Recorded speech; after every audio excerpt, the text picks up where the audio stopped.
तो दोस्तों आज हम फिर से आपके लिए लेकर आए हैं देश दुनिया की सभी ताजा बड़ी खबरें फटाफट इस वीडियो में आपको बताने वाले हैं। तो वीडियो को अंत तक जरूर देखें। अगर आप भी गोदी मीडिया का पुरजोर विरोध करते हैं तो हमारी वीडियो को लाइक करके अपना समर्थन जरूर दर्ज। इसी बीच बढ़ते दोस्तों अगली बड़ी खबर की ओर। तो नेपाल से मोदी सरकार को बड़ा झटका। बॉर्डर पर नेपाल पुलिस ने भारतीयों पर की अंधाधुंध फायरिंग, 4 को लगी गोली, 1 की मौत। जहां दोस्तों आपको बता दें कि इस वक्त की ये सबसे बड़ी खबर सामने निकल कर आ रही है कि नेपाल ने भारत के खिलाफ युद्ध जैसे कामों को अंजाम दिया है। जहां दोस्तों आपको बता दें कि भारत नेपाल सीमा पर नेपाल पुलिस की ओर से आज जबरदस्त फायरिंग की गई है। फायरिंग की इस घटना में 4 भारतीयों को गोली लगी है, वहीं 1 की मौत भी हो गई है। बता दें कि भारत और नेपाल के बीच सीमा को लेकर विवाद चल रहा है। नेपाल संसद ने इसे लेकर एक प्रस्ताव भी पारित किया था, जिसमें भारत के 3 क्षेत्रों को नेपाल ने अपना बताया था। इसको लेकर दोनों देशों के बीच तनाव है और भारत को कई बार नेपाल ने युद्ध की धमकी भी दी थी कि अगर वह आसानी से इन जमीन को नहीं देता तो वह उसकी सेना युद्ध करने के लिए भी भारत से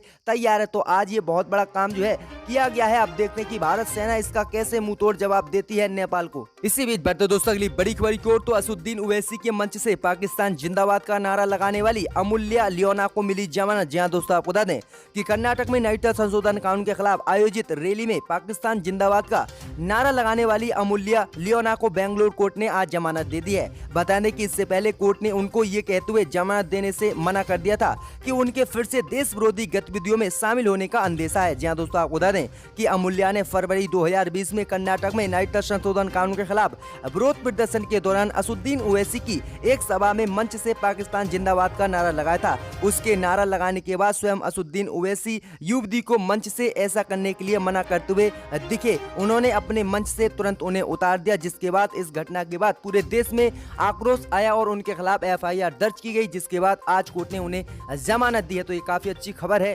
इसी बीच बढ़ते दोस्तों अगली बड़ी खबर की ओर। तो राहुल गांधी ने केंद्र की मोदी सरकार पर आज फिर साधा निशाना।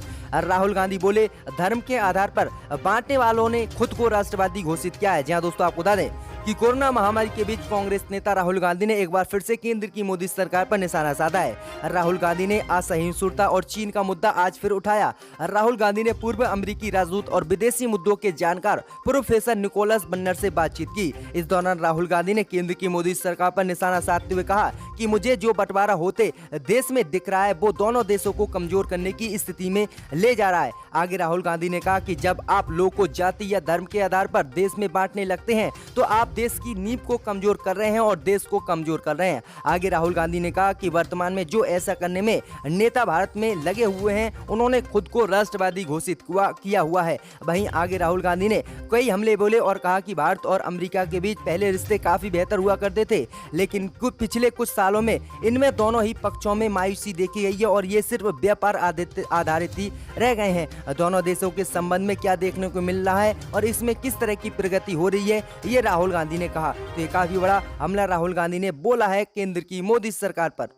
इसी बीच बढ़ते दोस्तों अगली बड़ी खबर की ओर। तो दिल्ली के स्वास्थ्य मंत्री सत्येंद्र जैन बोले दिल्ली में नहीं बढ़ाया जाएगा आगे लॉकडाउन। जहां दोस्तों आपको बता दें कि दिल्ली में विपक्षी दल बीजेपी लगातार कोरोना संक्रमण के कारण हुई मौतों के आंकड़े छिपाने का आम आदमी पार्टी पर आरोप लगा रहा है। वहीं बीजेपी कह रही है कि दिल्ली में कोरोना संक्रमित से 2000 से अधिक लोगों की मौत हुई है, जबकि आम आदमी पार्टी इसे 1000 बता रही है। इसीलिए इसी को लेकर जो है दिल्ली के स्वास्थ्य मंत्री सत्येंद्र जैन का बड़ा बयान आया। सत्येंद्र जैन ने कहा कि दिल्ली में लॉकडाउन को बढ़ाने की जो खबरें चल रही हैं वो फर्जी हैं और दिल्ली में एक दिन के लिए भी लॉकडाउन को आगे नहीं बढ़ाया जाएगा। वहीं आपको बता दें कि दिल्ली में लॉकडाउन को आगे बढ़ाने के लिए हाई कोर्ट में याचिका दायर की गई थी और मांग की गई थी कि केजरीवाल सरकार दिल्ली में लॉकडाउन को आगे बढ़ाए और दिल्ली में लॉकडाउन को सख्ती से पालन कराए और जो भी दिल्ली सरकार ने छूट दी है उसे बंद करे, क्योंकि दिल्ली में कोरोना संक्रमण बहुत तेजी से बढ़ रहा है। तो ये काफी बड़ी बात जो है स्वास्थ्य मंत्रालय ने साफ कह दिया कि दिल्ली में लॉकडाउन नहीं बढ़ाया जाएगा। इसी बीच बढ़ते दोस्तों अगली बड़ी खबर की ओर। तो लॉकडाउन के 54 दिन की सैलरी पर कंपनी और कर्मचारी करें आपस में समझौता, सुप्रीम कोर्ट। जहां दोस्तों आपको बता दें कि लॉकडाउन की अवधि में मजदूरों और कर्मचारियों की तनख्वाह के भुगतान पर सुप्रीम कोर्ट ने शुक्रवार यानी आज अपना फैसला सुना दिया है। कोर्ट ने कहा कि कंपनी और कर्मचारी आपस में इसको समझौता कर लें।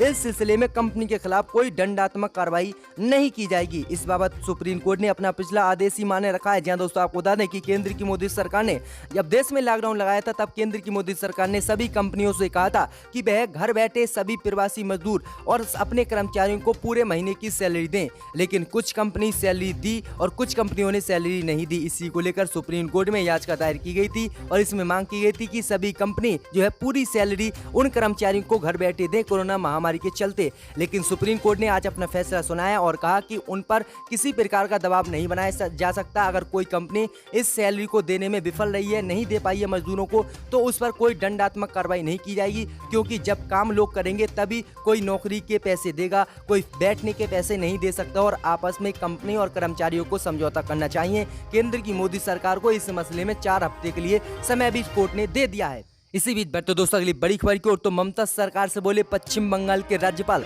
भ्रष्टाचार के खिलाफ सर्जिकल स्ट्राइक जरूरी। जहां दोस्तों आपको बता दें कि पश्चिम बंगाल के राज्यपाल जगदीश धनखड़ ने बृहस्पतिवार को एक ट्वीट में मुख्यमंत्री ममता बनर्जी से आम लोग के हितों में राज्य में भ्रष्टाचार के खिलाफ सर्जिकल स्ट्राइक करने को कहा है। उन्होंने कहा कि आबकारी समेत कुछ विभागों में भ्रष्टाचार फल फूल रहा है, इसलिए लोग के हितों में इसके खिलाफ सर्जिकल स्ट्राइक ममता बनर्जी सरकार जरूर करे। उनका इशारा राज्य सरकार की ओर से जारी होने वाले टेंडरों को हर बार पसंदीदा ठेकेदार को देने की ओर है। उन्होंने कहा कि उनके पास कई ऐसे अहम सबूत आए हैं जिससे पता चलता है कि पसंदीदा ठेकेदार को ही सरकारी ठेके दिए जा रहे हैं। ये एक घोटाले का प्रारूप है। उन्होंने कहा कि जनप्रतिनिधियों और प्रशासन को इससे सतर्क रहना होगा। और उन्होंने एक ट्वीट में कहा कि कोरोना से मरने वाले लोग सबों के अंतिम संस्कार के तरीके पर नाराजगी जताई और कहा कि हर सबका अंतिम संस्कार सम्मान के साथ किया जाना चाहिए। तो ये काफी बड़ी बात जो है कही है जगदीश धनखड़ ने।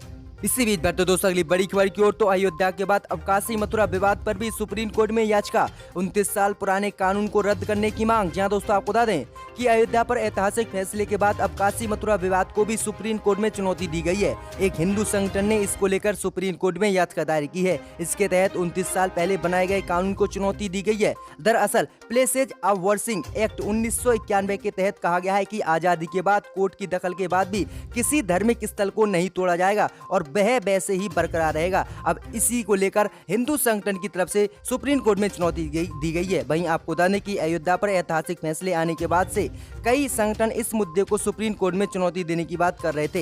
हिंदू संगठनों का दावा है कि मस्जिद के निर्माण के लिए काशी और मथुरा में मंदिरों को तोड़ दिया गया था। दावा किया गया है कि वाराणसी में काशी विश्वनाथ मंदिर तोड़कर ज्ञान व्यापी मस्जिद बनाई गई थी। कहा जाता है कि इस जगह पर मूल काशी विश्वनाथ मंदिर को तोड़कर औरंगजेब ने 1669 में मस्जिद का निर्माण किया था। इसके अलावा मथुरा में कृष्ण जन्मभूमि से सटी ईदगाह भी लंबे समय से विवाद में है। तो इसे लेकर फिर से बवाल शुरू हो गया है मंदिर मस्जिद को लेकर की इसी बीच बढ़ते दोस्तों अगली बड़ी खबर की ओर, तो आपका टॉपिक है बीजेपी को मजबूती देना, मुझे मत सिखाइए। आज तक के शो में अंजना ओम कश्यप को लताड़ लगाते बोले कांग्रेस प्रवक्ता पवन खेड़ा। जहां दोस्तों आपको बता दें कि राज्यसभा चुनाव से ठीक पहले इन दिनों राजस्थान में सियासी घमासान मचा हुआ है और प्रदेश की अशोक गहलोत सरकार ने खुद भाजपा पर आरोप लगाया है कि लालच देकर कांग्रेस के विधायक बीजेपी तोड़ने की कोशिश कर रही है। वहीं टीवी चैनल आज तक में भी राजस्थान की मौजूदा परिस्थिति पर डिबेट शो हुआ।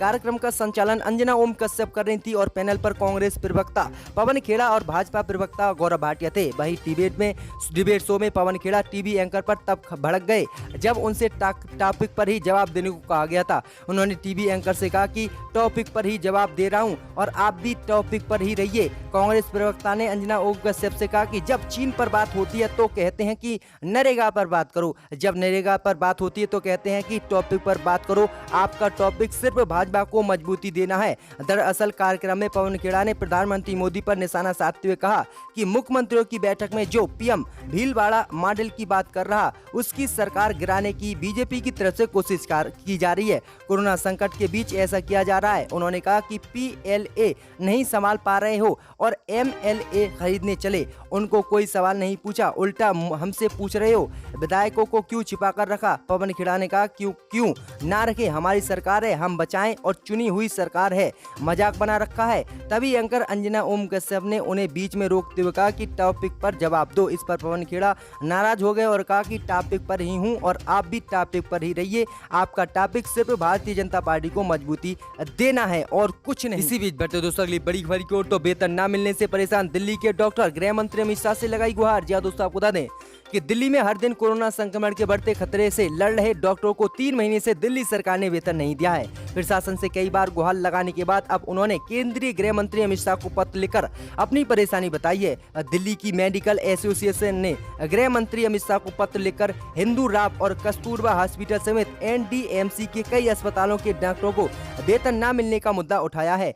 दिल्ली मेडिकल एसोसिएशन ने गृह मंत्री अमित शाह से मांग की है कि अब वो उनका वेतन दिलाने के मामले में मदद करें। वहीं दिल्ली हाई कोर्ट ने इस मसले पे स्वतः संज्ञान लेते हुए दिल्ली सरकार, केंद्र सरकार और नगर निगम को नोटिस जारी किया था और सभी को शुक्रवार को कोर्ट में पेश होने का आदेश दिया था। वहीं आपको बता दें कि कस्तूरबा हॉस्पिटल के resident doctor association doctor Sunil Kumar का कहना है कि मार्च, अप्रैल और मई की सैलरी उन्हें अब तक नहीं मिली है। कोरोना संकट की गंभीरता को समझते हुए उन्होंने कहा कि ये समय हड़ताल पर जाने का नहीं, लेकिन हमने सामूहिक इस्तीफे का निर्णय लिया है और हमें सैलरी नहीं मिल रही है।